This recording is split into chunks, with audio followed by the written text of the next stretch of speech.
नमस्कार मित्रांनो, आज मी तुम्हाला घेऊन चालली नाशिक जिल्ह्यातल्या एका घाटात, एका अशा वळणावर जिथं वेळ थांबतो आणि गाड्या मात्र कधी पोहोचतच नाहीत.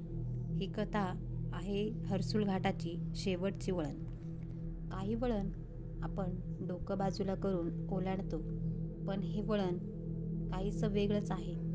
कारण इथं फक्त वळण नाही, इथं एक वाट चुकलेली आत्मा तुमची वाट पाहतोय. नाशिक जिल्ह्यातील हर्सुल घाट हा एक रम्य पण तितकाच धोकादायक घाटमार्ग. पावसाळा आला की इथलं वातावरण खूपच सुंदर वाटायला लागतं, पण या सौंदर्याच्या आडं दडलेलं आहे एक काळं. वर्षे 2017. अनिकेत नावाचा तरुण पुण्याहून नाशिकला येत होता मित्राच्या लग्नासाठी. तो बाईकवरून निघाला होता. रात्रीचे जवळपास 11 वाजले होते.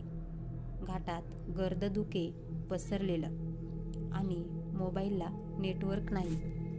GPS बंद झाला. अनिकेतला वाट चुकल्यासारखं वाटू लागलं. त्यांनी लक्षात घेतलं, तो वारंवार एकच वळण ओलांडतोय. तीच वळण, तोच दगड, तसंच एका झाडाजवळ एक सावली. ती सावली काहीशी हलत होती. स्त्रीसारखी पांढऱ्या साडीतील आकृती. अनिकेतने डोळे चोळले. हे काय खरंच आहे का? तो स्वतःशी पुटपुटला. मग त्यांनी ऐकलं एक किरकिरत रडण्याचा आवाज. अनिकेतने गाडी थांबवली. समोर अंधार, मागे धुके. तेव्हाच मागून एक आजीबाईचा आवाज आला, "बाळा थांब, मला सोडून जाशील?" घाबरून तो मागे वळाला आणि एक कोरड्या चेहऱ्याची, खोल डोळ्यांची म्हातारी त्याच्याच मागे उभी होती.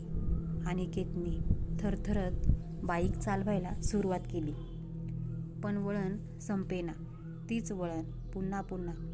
तो ओरडला, "हे काय चाललंय? कुणी आहे का?" तेव्हा घाटभर एकच शब्द घुमला, "वळून पाहू नकोस." वळून पाहिलं की परत जाणं शक्य नाही. दुसऱ्या दिवशी सकाळी घाटाच्या खाली पोलिसांना एक बाईक सापडली. खाली खोल दरीत. एकही ओरखडा नाही, पण गाडी चालू स्थितीत. गाडीवाल्याचा काहीच ठावठिकाणा नाही. स्थानिक लोक सांगतात, त्या घाटावर 2024 साली एका महिलेनं आत्महत्या केली होती. तिचं नाव सरस्वतीबाई. तिचं प्रेत 1 आठवडा सापडलंच नाही असं म्हणतात. तिची आत्मा अजूनही त्या शेवटच्या वळणावर अडकलेली आहे. ती प्रत्येक रात्री कुणीतरी नवीनाची वाट पाहते. अनिकेतच्या गायब झाल्याच्या दुसऱ्या दिवशी त्याचा मित्र राहुल नाशिकला पोहोचतो. अनिकेत हजर नसल्यामुळे तो चिंतेत पडतो. फोन लागत नाही. बाईक सापडली, पण माणूस नाही.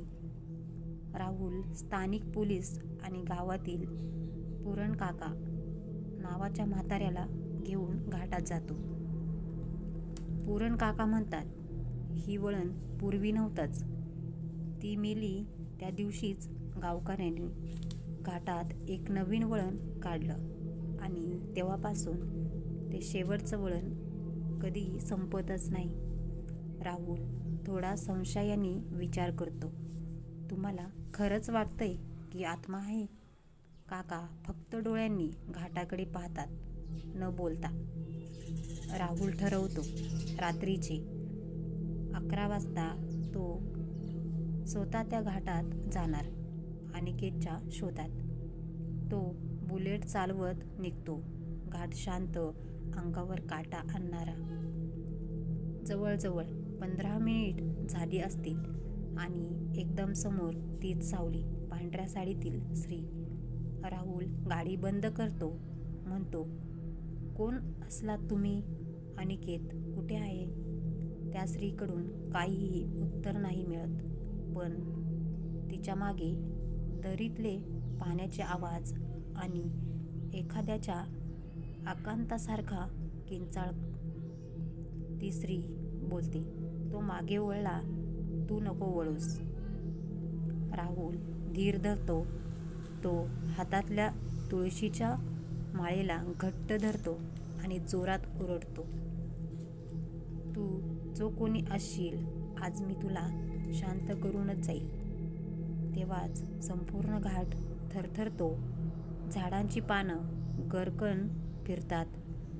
आवाजांची गर्दी होते. राहुल झपाटल्यासारखा त्या आकृतीकडे चालत जातो आणि म्हणतो, तुला कोणीतरी सोडून दिलं होतं ना. आता मी तुला शांत करतो. जा, मुक्त हो. हळूहळू ती आकृती आकाशात विरत जाते.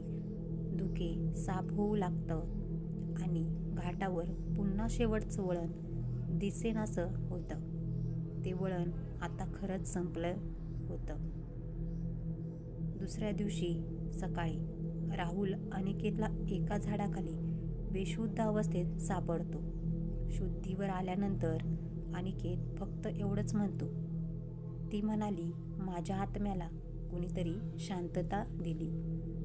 मित्रांनो, कधीकधी काही आत्मा फक्त एकच गोष्ट शोधत असतो, कोणीतरी त्याच्या वेदनेला समजून घ्यावं. हर्सूल घाटाचं शेवटचं वळण आता जरी बंद झालं असेल, पण त्या रात्रीचा गूढ अजूनही घाटाच्या हवेत आहे. तुम्ही तिथून जात असाल तर एक नजर त्या झाडाकडे टाका, कारण कदाचित ती सावली अजून कोणाच्या मदतीची वाट पाहते.